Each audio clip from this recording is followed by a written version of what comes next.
Let's talk about digital identity, the podcast connecting identity and business. I am your host, Oscar Santolaya. Hello, and thanks for joining this episode of the end of the season for Let's Talk About Digital Identity. And one of the things we haven't talked too much is about sharing data. Particularly, there are scenarios when it's definitely a good idea to share data. And for that, we are going to have a special guest who is Jim Pasquale. He is a veteran innovator with a passion for disruption. Jim has deployed large and complex software systems with the world's largest telcos and communication companies to improve engagement, conversion, and customer experience. Jim is also Executive Vice President Interoperability at DigiMe. Hello, Jim. Good morning, Oscar, and thank you for the opportunity to have this conversation this morning about the importance of providing real-time or near real-time data and being able to share it. Yeah, thank you. It's a pleasure talking with you, Jim. So I would like to hear more. We would like to hear more about how life led you to this work, working on DigiMe and in digital identity. Sure. So I've been in the computer industry for over 35 years, predominantly in software and mostly in data communication software infrastructure. What really led me to much of the digital identity work that we do today was my 15-year experience at a company called Novell, who had deployed probably one of the very first PC-based or LAN-based X500 identity program. And really, when we talk about the idea of identity, it goes beyond a person. So it includes people, places, and things, and not only how to identify them, but how to structurally place them in a directory so that they're easily accessible and able to be found.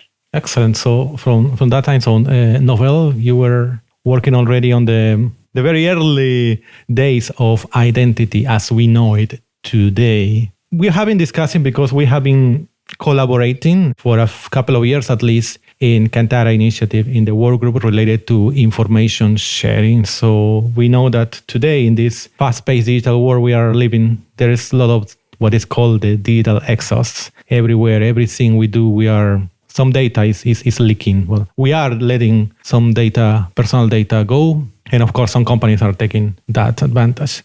So tell me from your perspective, why this is a serious problem and that we should act? Certainly, because really when you think about the way companies acquire this digital exhaust about us, it is really a kind of mechanism that I refer to as being taken from behind your back. So instead of companies acquiring this data in a more ethical manner, they tend to scrape and scratch data wherever they can. And the unintended consequence of doing this in many cases is that they're acquiring data that is no longer accurate or applicable in many cases to what you are as an individual doing in a certain point in time. So I can give you a quick example of that. Mm-hmm. And let's talk about the mighty monster called Facebook. So you go out on a website or go to a search engine and search for a particular item. Chances are you are going to make some kind of buying decision in almost an immediate kind of time frame. So that buying decision might be buying it online. It may also be going to a store and a brick and mortar and actually acquiring the item itself. So ad companies, advertisers grab a hold of this information through your Facebook account that's tracking you everywhere you go and scraping a lot of this information. And they start to present these advertisements, these ads to you, when a good majority of the time you've already made a buying decision, and in many cases you may have already acquired the item. Now, this becomes a serious problem because they're wasting ad dollars. You're wasting your time being presented with these ads that are no longer relevant to a point in time. And it's all happened because from the very beginning, the mechanism used to share the information or your intention to do something was not done in front of you as far as an intention goes.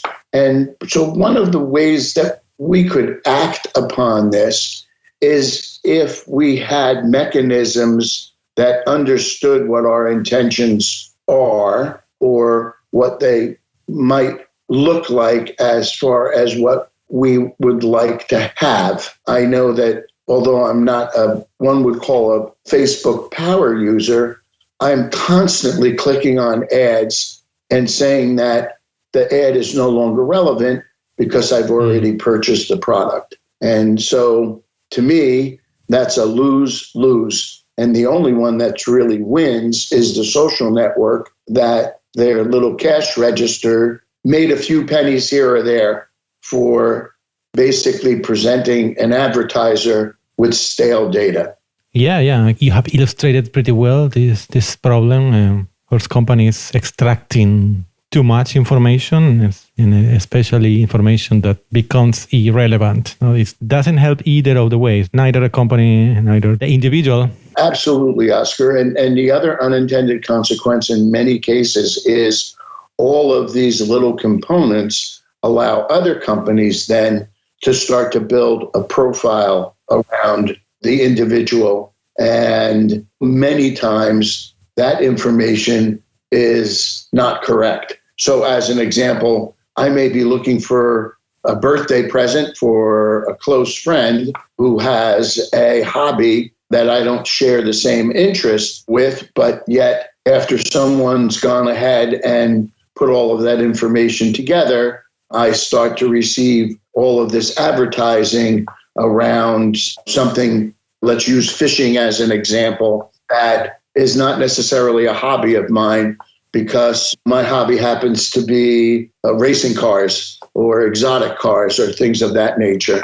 And so there's always this misalignment of the information that gets presented to us, which again is a lose-lose for the advertiser and the individual whose time is wasted because they're presented with it. And you kind of have to look at it, or in many cases act upon it, so that you don't continually get these ads that are not interesting to you or something that you're interested in.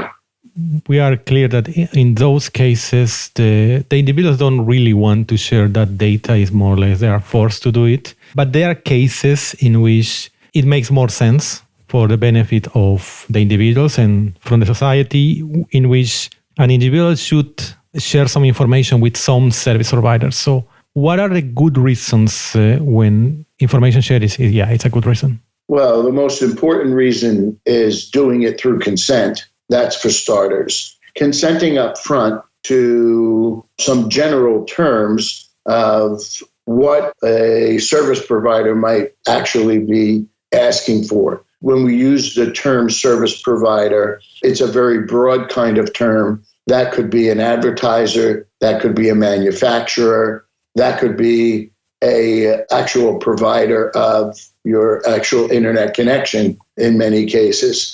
And so sharing that information with them, again, is a good idea because you're now sharing your intention up front rather than the information being scraped and I'll use the term loosely put together so that an advertiser is taking a pretty big chance that the information that they're getting is not accurate in the sense that it's information that, let's call it past information, not future information, or present information, of how you want to act or the intentions that you might have while you're online. So the online experience is very different than walking into a brick and mortar store or walking down the street, whether it's a cookie that's been planted or a bot that's been sitting on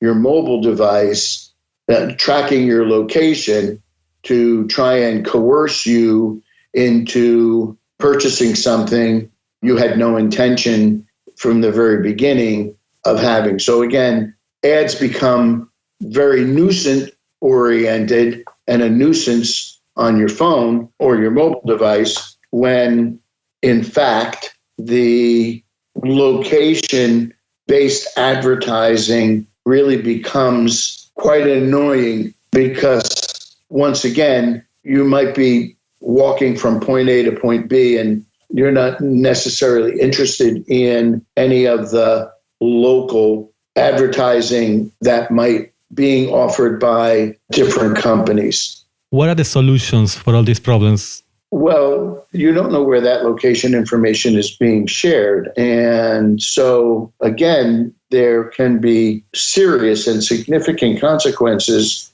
to where you have been because in many cases, it's a real intrusion on our privacy of where we go and what we do. And so you want to be able to share that information on your terms and conditions and not some unknown entity where you don't know how that information is being used, who it's being shared with, how it's being shared, and how it might be also used to build a profile of that you walk a certain distance or a certain way, use a certain route to get from point A to point B. Now, on the other side of that, if you could actually share that information on your terms, let's say with a health app or a fitness app, that fitness app might be able to then offer you a different route to take that might add more steps to the daily amount of steps you take. And it's a win for the fitness app because they're providing a better value exchange in providing you information at a more granular level because now they're not just counting how many steps, they're actually recommending that you might take a different route or go a different way to obtain your goal for the number of steps per day. So to me, that's a perfect example of how sharing real-time information on your terms using consent is now a win-win for everybody. It's a win for the app provider because they're providing a better value to you by providing better information and more accurate information. And it's certainly a win for you because it's helping you obtain your goals. There's another good reason why sharing real-time information or information that's based on your knowledge and consent is a good idea. Yeah, I think now it's more clear. One of the components, of course, as you say, is consent. So consent to the use of your personal data. And then it comes this user agreement, right? The user agreement with the use of data, what is going to be done with that data. That's something recalls me, I talked with Lisa Levasseur from Me2B, and that's one of the components, the user agreement, how technology, in the case of service providers or apps, however they are called in the context, make a respectful agreement relationship with the individual. And it makes a lot of sense, the example you gave about an app that you share with a health app, a fitness app. You as an individual, you are receiving something back, some value. That's the most important. So it sounds like a good deal in a way. So you consent to share some of your data because you are giving some value back. So those are, of course, when the details are seen, I think those are good examples where how data can be shared. And could you tell me, you're working in DigiMe, so how DigiMe is addressing this situation of sharing data? The main value proposition in the DigiMe ecosystem in and itself is the fact that it is a simple, safe, reliable cloud service to be able to have personal data in the individual's control. So when you really think about the large or enormous number of silos where our personal data is kept, and when I talk about, or when we talk about personal data, we really go beyond just name and email address. There's a lot of privacy concerns around where that additional information, age, and other PII, personal identifiable information, is stored. And there is very few companies, although there are some that are now emerging, that are doing a better job at giving the individual the ability not only to see that information and in some cases correct the information if it's not accurate, but also provide a downloadable copy of that information. And once individuals have a copy of that information, they then become the centerpiece or the centricity of all of that personal data. And being able to, again, share it on the individual's terms becomes quite interesting, because not only can companies offer a value exchange for sharing that information, but companies like Oopti, as an example, that use their own and DigiMe access for people to share that information, compensate individuals through a monetary exchange. That's a very slippery slope. There's so much information, or the digital exhaust that we talk about us as individuals, that are already out there, that are of very little value, with the exception of health information. Health information still continues to drive the highest cost to acquire for other companies. Thank goodness for regulators and health information securing it, that the restrictions and restraints on that information have kept the value of it relatively high. Because as we've seen in the past, when some of that information gets out in the wild, like maybe a young girl, the example that's been used in the past, that a young girl goes off and purchases a pregnancy test, and that information is let loose into the, I refer to it as being let loose out into the wild. And right after that, suddenly there's a lot of searching going on about having a baby and things of that nature. And regardless of whether that teenager is actually pregnant or not, now you have a situation where advertisers are going to be bombarding that person with all kinds of advertising that, well, it may be applicable, but may also not be very applicable, above and beyond the fact that it would be, in my mind, a huge intrusion of that individual's privacy.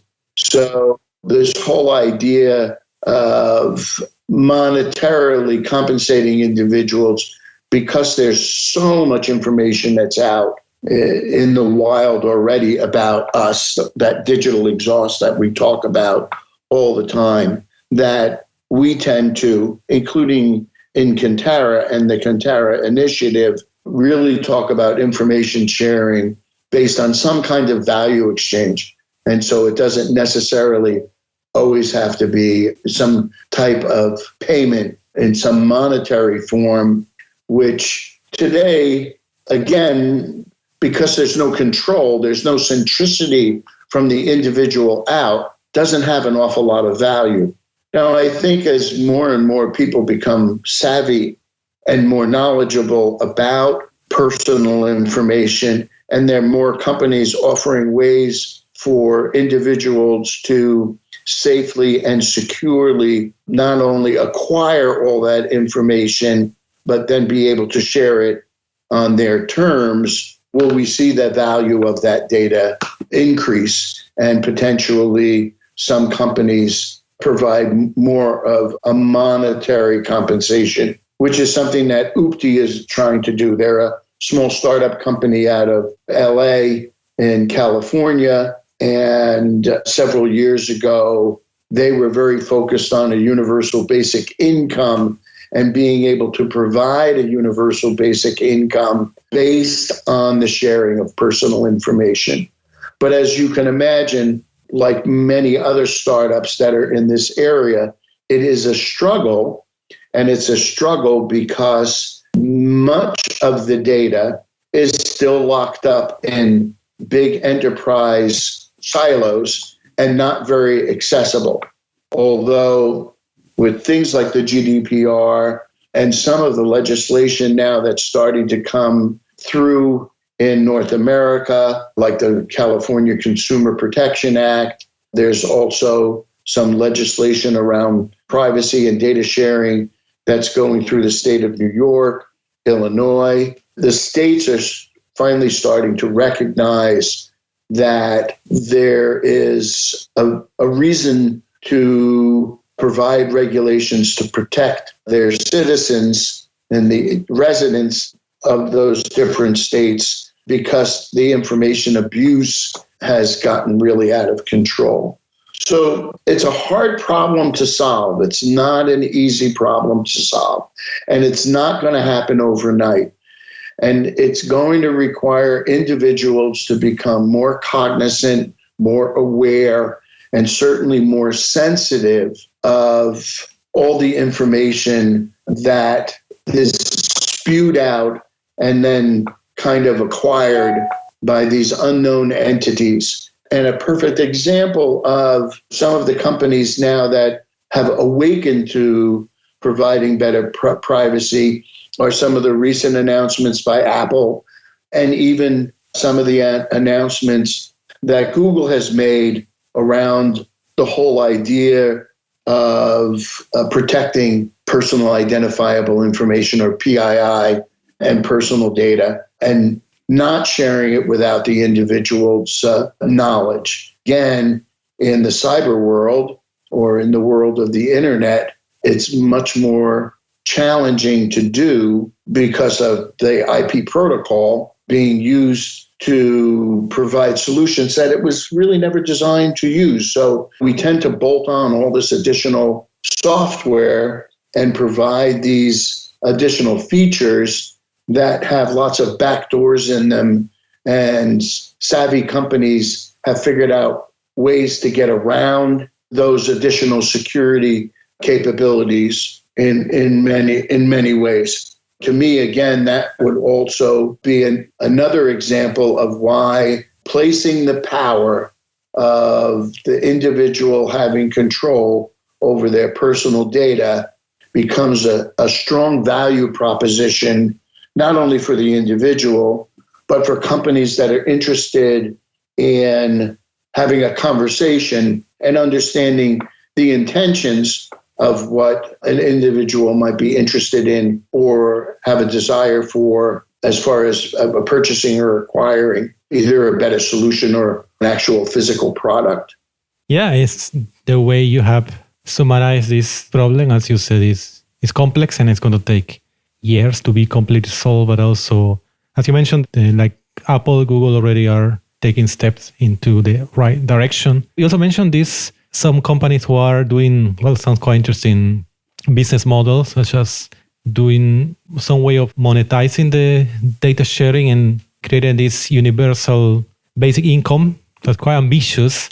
And let's see how that goes. But yeah, that's interesting initiatives that we see today. One of the other things I would like to talk with you briefly is you are at DigiMe Executive Vice President of Interoperability, and also in the work group we were working together is the information sharing and interoperability. So tell us, what is that keyword interoperability into this context? In order to do that, let me give you a quick explanation of how DigiMe addresses the problem today. And simplicity is usually the fastest route, if you will, to providing a solution. And so one of the unique capabilities around DigiMe is its simplicity. It allows you to take the user credentials that you have in, let's say, fitness, financial, banking information, social networking, media, digital lifestyle. We refer to them as data channels because they're channels of information. Most of us have more than one financial institution that we deal with. But in today's mechanisms without DigiMe, you have to go and download your financial information from each of those institutions and then somehow put them all together. And you have to do it in a very safe and secure manner.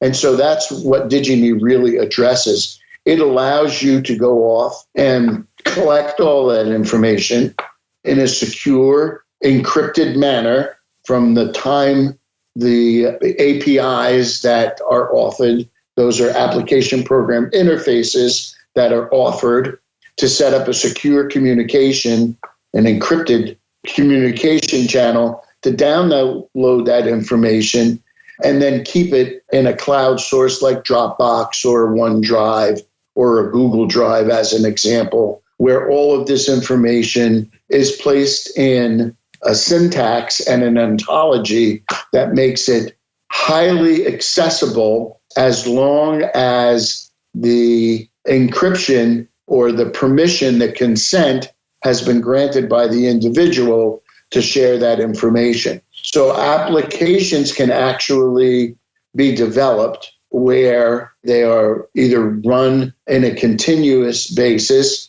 meaning that they would like to be able to see information on an ongoing basis, or perhaps it's just a one-off time that the information request comes through. And then the individual has the ability through a feature called private sharing to consent to sharing the information. And the interesting part of that makes the DigiMe product a very GDPR compliant is that the requester of the information, or the app for that matter, has to lay out what information they want. What are they going to do with the information? Do they want to just look at the information and take away a result? Or are they actually going to take the information and store it? And if they are, how long are they going to do it? Are they going to share it with anybody? In other words, potentially another data broker. And are they going to adhere to the individual's right to erasure, or as many people refer to it, the right to be forgotten, which is a little bit of a misnomer because from a regulatory standpoint, companies that acquire certain information, certain PII, are bound to hold that information in many cases for a fixed period of time, which may be outside the individual's desire for a company to have that information. But legally, those companies are required to do that. In many cases, that happens in financial institutions, as one can imagine, from a legal standpoint and also from health information. So DigiMe is a very easy to use and develop applications that actually respect individuals' privacy by acquiring data from the individual through their consent. And the result of that, and you can go to the website, there are several applications in the accelerator program that help a developer understand how simple and straightforward DigiMe makes it to acquire that encrypted data that sits in a cloud service in a DigiMe encrypted mechanism and methodology, which has been referred to as being military grade and battlefield tested because it uses 256 instead of 128 crypto algorithm to do public-private key transfers back and forth, which is really what DigiMe is doing, is managing those keys on behalf of the individual back and forth, holding businesses accountable to acquiring the data and then either holding the data or getting the result of the data. So we can actually do data analysis on a device and allow only the result of the data to be presented to the application without the application ever really having acquired in their own silo that information, whether they were to delete it immediately after the calculation or not. So again, it's a very simplistic approach to a very complex problem that makes it easy for developers to write applications that actually provide a more respectful way of acquiring the information by making the individual part of the conversation and not acquiring the data, which may not represent the individual at a certain point in time of present or future, and is usually not very accurate because it's based on past data points and data collection. And that is really what DigiMe provides in what we believe is a new and exciting way. And there are a host of other companies that are emerging. Many of them are part of the MyData and are data operators within the MyData initiative. Many of those companies participate in the Kantara initiative, whether it be in the information sharing interoperability work group, where we work on building specifications to allow the different implementations of acquiring personal data, a way to interoperate with each other. So what one of the goals of the ISI work group, or the Information Sharing Interoperability Work Group, is to make data in the future behave and act much the same way the mobile operators have been able to build an ecosystem where it doesn't matter whether I have an iPhone or an Android phone. It doesn't matter whether I'm on an Orange mobile network or a Verizon or an AT&T network. We are able to communicate with each other and share information verbally with each other, in some forms digitally. My reference there is with texting and SMS seamlessly. That doesn't happen today at an application level, and it certainly doesn't happen today at a browser level. So those are future goals that we work towards, or one of them at the Kantara initiative. And so whether it's information sharing interoperability or building specifications for a mobile driver's license, or better access to not only acquiring health information, but then being able to share information, which it comes out of a group called the FIRE group in Kantara. These are all around your personal data being used, your identity. When you think about it today, one of the greatest access mechanisms to prove who you are is based on the data that you have created, your bank account, health information, your social reputation, and things of that nature. So while many companies have over the years, as they should and will continue to do in a right way, provide digital identity at an enterprise level, whether it's employee identity or customer identity, there's this requirement, this new requirement to use that digital identity from those enterprises in new ways that have not been available in the past to the individual to, I'll use the term reuse, or be able to use to prove who they are. And of course, we start to talk about, certainly not for this podcast, but maybe another series in the future, of how some of the technologies around blockchain allow that to happen. This whole notion of a self-sovereign identity, and how one could use enterprise digital identity mechanisms to have a self-sovereign identity. Yeah, absolutely. It's a big universe, but an amazing work that you are doing there in Kantara Initiative in the information sharing and interoperability work group. We're coming to the end of this interview. I'd like to ask you a final question. So Jim, for all the business leaders that are listening to us, what is the one actionable idea that they should write on their agendas today? So to me and for us in the Me2B Alliance, in the My Data Operator Initiative, in the Kantara Initiative, companies like DigiMe and DigiMe themselves, is that businesses need to use mechanisms to give data back to the individual. Because if you give data, you'll get better data back. And it's as simple as that, Oscar. Businesses need to stop what I call stealing data from behind the back of the individual. Ask for the data up front.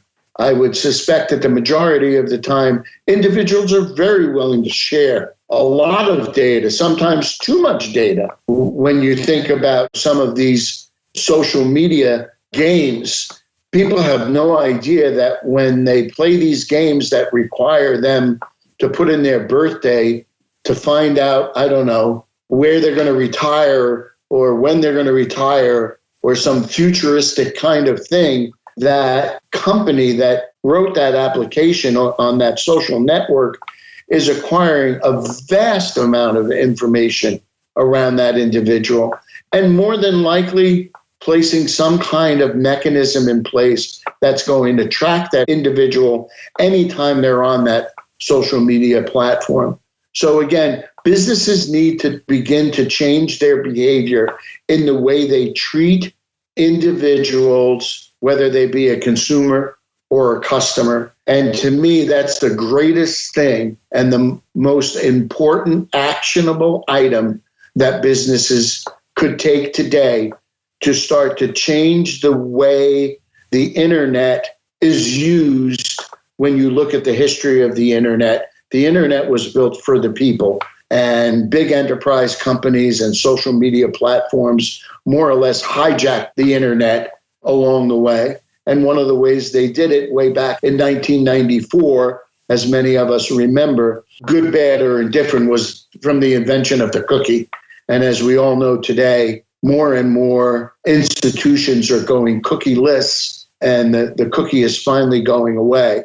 So there is a glimmer of brightness in our future that companies will start to use this an individual centricity perspective in acquiring data.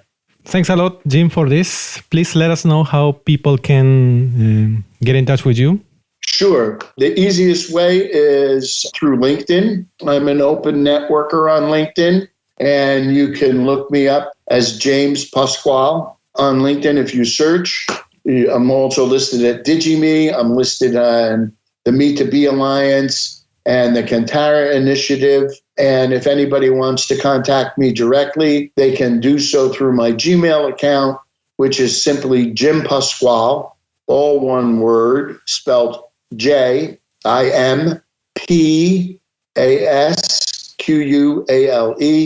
@gmail. And in closing, Oscar, I'd like to thank you and UBsecure for the opportunity to share my perspective on these important developments that are finally disrupting the way businesses architecturally approach acquiring and using personal data. And so I appreciate the opportunity.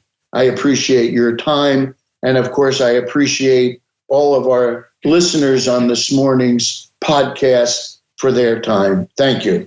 It was a pleasure, Jim, and all the best. Thanks for listening to this episode of Let's Talk About Digital Identity, produced by UBsecure. Stay up to date with episodes at ubsecure.com/podcast or join us on Twitter at ubsecure and use the hashtag LTADI. Until next time,